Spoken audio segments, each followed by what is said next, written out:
Assalamualaikum warahmatullahi wabarakatuh. Perkenalkan, nama saya Salma Nabila Wisista dari Pendidikan Teknik Boga Universitas Negeri Yogyakarta, angkatan 2019, kelas D dengan NIM 19511241049.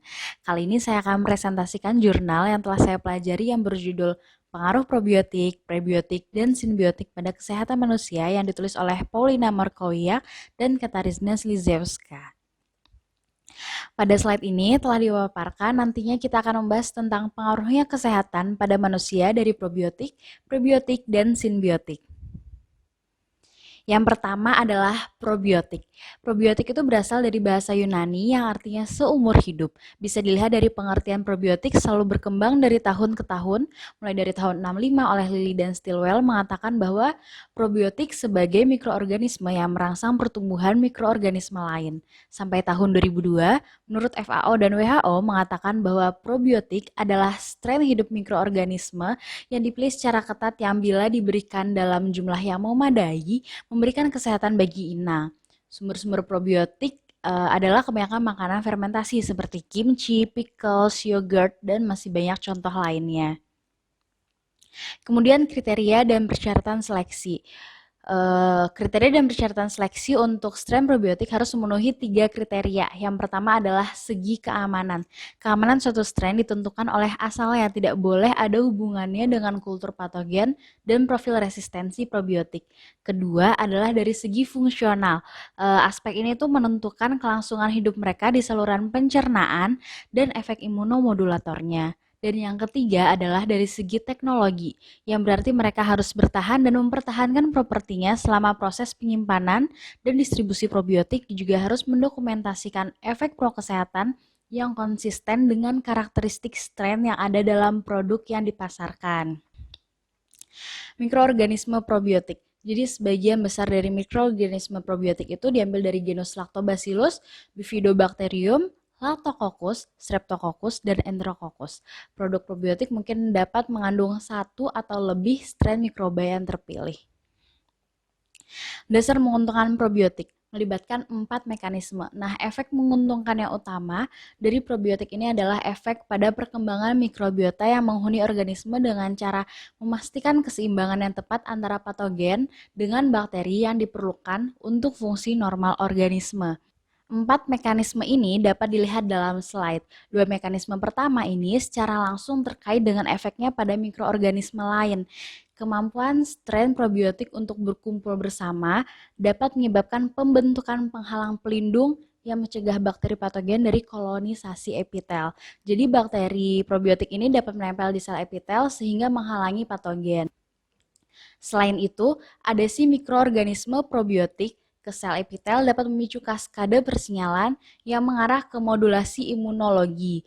Efek ini tuh memainkan peran penting dalam pencegahan dan pengobatan penyakit menular, serta peradangan kronis pada saluran pencernaan. Hal ini tentu akan menghambat produksi racun bakteri. Nah, di slide 7 ini ternyata sama dengan penjelasan slide sebelumnya, penentuan mekanisme ini tuh berdasarkan studi molekuler dan genetik. Probiotik untuk manusia.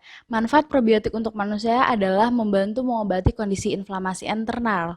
Inflamasi internal ini juga termasuk kolitis ulceratif atau radang usus kronis yang menyebabkan peradangan di saluran pencernaan.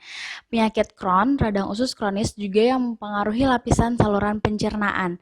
Ileitis non-spesifik, gangguan pada usus halus. Dan yang kedua, probiotik itu membantu dalam pencegahan penyakit dan pengobatan infeksi saluran kemih dan vaginitis bakteri, yaitu pertumbuhan bakteri yang berlebihan pada vagina. Kemudian probiotik juga membantu dalam penurunan kolesterol darah, pencegahan obesitas, diabetes, kardiovaskular, dan stroke otak. Dalam pengobatan diare, probiotik juga mampu untuk mengatasinya. Sekarang yang kedua adalah prebiotik. Istilah prebiotik baru ditemukan setelah probiotik pada tahun 95 oleh Gibson dan Robert Freud, yang menyebutkan bahwa prebiotik itu adalah komponen pangan yang tidak dapat dicerna dan bermanfaat bagi inang. Prebiotik sendiri itu bisa digunakan sebagai penyokong dari probiotik, atau bisa dibilang prebiotik itu adalah makanan bagi probiotik.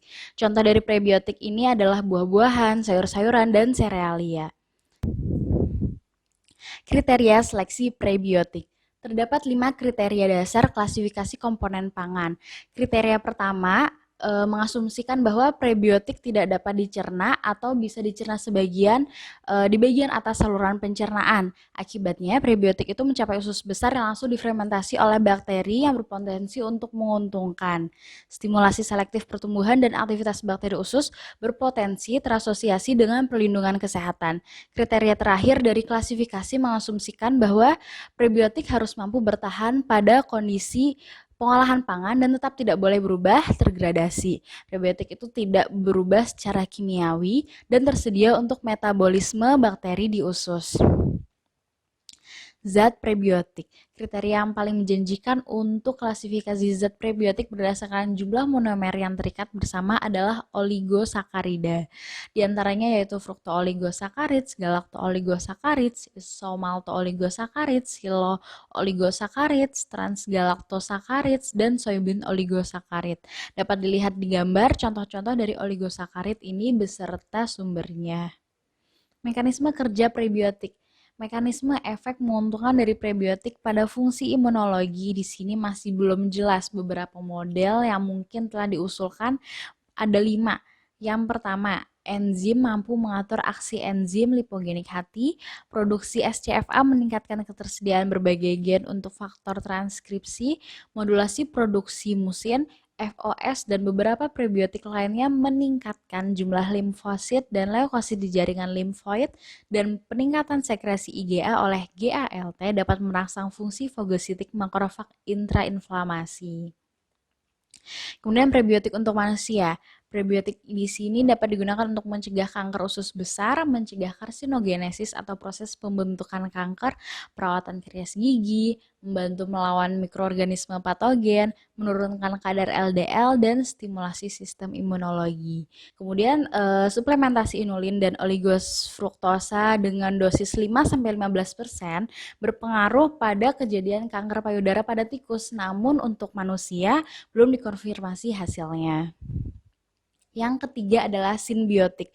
Di bagian kiri atas dapat dilihat bahwa simbiotik itu adalah gabungan dari probiotik dan prebiotik. Untuk kriteria dari seleksi simbiotik ini adalah harus dipertimbangkan saat menyusun formula simbiotik adalah pemilihan probiotik dan prebiotik yang sesuai. Kita juga harus menentukan sifat spesifik dari prebiotik agar memiliki efek yang menguntungkan. Prebiotik di sini juga harus merangsang pertumbuhan mikroorganisme dan memiliki efek menguntungkan pada kesehatan. Selanjutnya, simbiotik digunakan ini bisa dilihat di tabel. Sebelumnya kita telah mengenal FOS, GOS, inulin, dan sebagainya. Untuk simbiotik, kita bisa ambil contoh untuk mencampurkan Lactobacillus genus Bacteria dengan inulin. Kemudian di sini ada mekanisme kerja simbiotik dan efeknya. Probiotik dan prebiotik itu sama-sama mengalami perubahan mikrobiota usus. Probiotik juga mengalami efek metabolik dan imunomodulasi, sedangkan prebiotik selain mengalami perubahan mikrobiota usus, prebiotik juga mengalami penghambatan karsinogenesis, imunomodulasi, efek penyerapan nutrisi, dan menghambat patogen. Dari semua mekanisme yang telah disebutkan tadi, terdapat efeknya masing-masing yang baik untuk inang. Sehingga ketika probiotik dan prebiotik digunakan bersama-sama, maka akan menimbulkan manfaat yang luar biasa bagi inang. Simbiotik untuk manusia. Jika kita mengonsumsi probiotik dan prebiotik secara bersamaan, akan meningkatkan jumlah genus Lactobacillus dan Bifidobacterium. Hal itu juga dapat membantu dalam pemelihara keseimbangan mikrobiota. Simbiotik juga meningkatkan kemampuan imunomodulatif. Pada pasien sirosis atau kerusakan hati kronis juga dapat meningkatkan fungsi hati, meningkatkan penyerapan kalsium, magnesium, dan fosfor. Sedangkan untuk pasien pasca bedah, simbiotik itu dapat mencegah translokasi bakteri dan mengurangi infeksi nosokomial. Dan ternyata dalam penelitian pada tikus, simbiotik juga menurunkan kadar kolesterol darah dan menurunkan tekanan darah. Kemudian menurut Dan K dan kawan-kawan, simbiotik itu dapat menurunkan kejadian eksim pada bayi usia kurang dari 2 tahun. Nah, kesimpulan di sini pada pembahasan kali ini adalah organisme probiotik sangat penting untuk menjaga keseimbangan mikrobiota usus manusia dan memiliki efek positif pada inang. Untuk prebiotik, prebiotik dapat digunakan sebagai alternatif probiotik atau sebagai dukungan tambahan atau sebagai makanan bagi probiotik. Dan simbiotik merupakan kombinasi probiotik dan prebiotik yang bekerja secara sinergis. Nah, dalam penelitian ini itu perlu studi lebih lanjut tentang kombinasi probiotik dan prebiotik serta pengembangan simbiotik yang lebih lanjut. Oke, sekian presentasi yang saya sampaikan. Kurang lebihnya mohon maaf. Wassalamualaikum warahmatullahi wabarakatuh.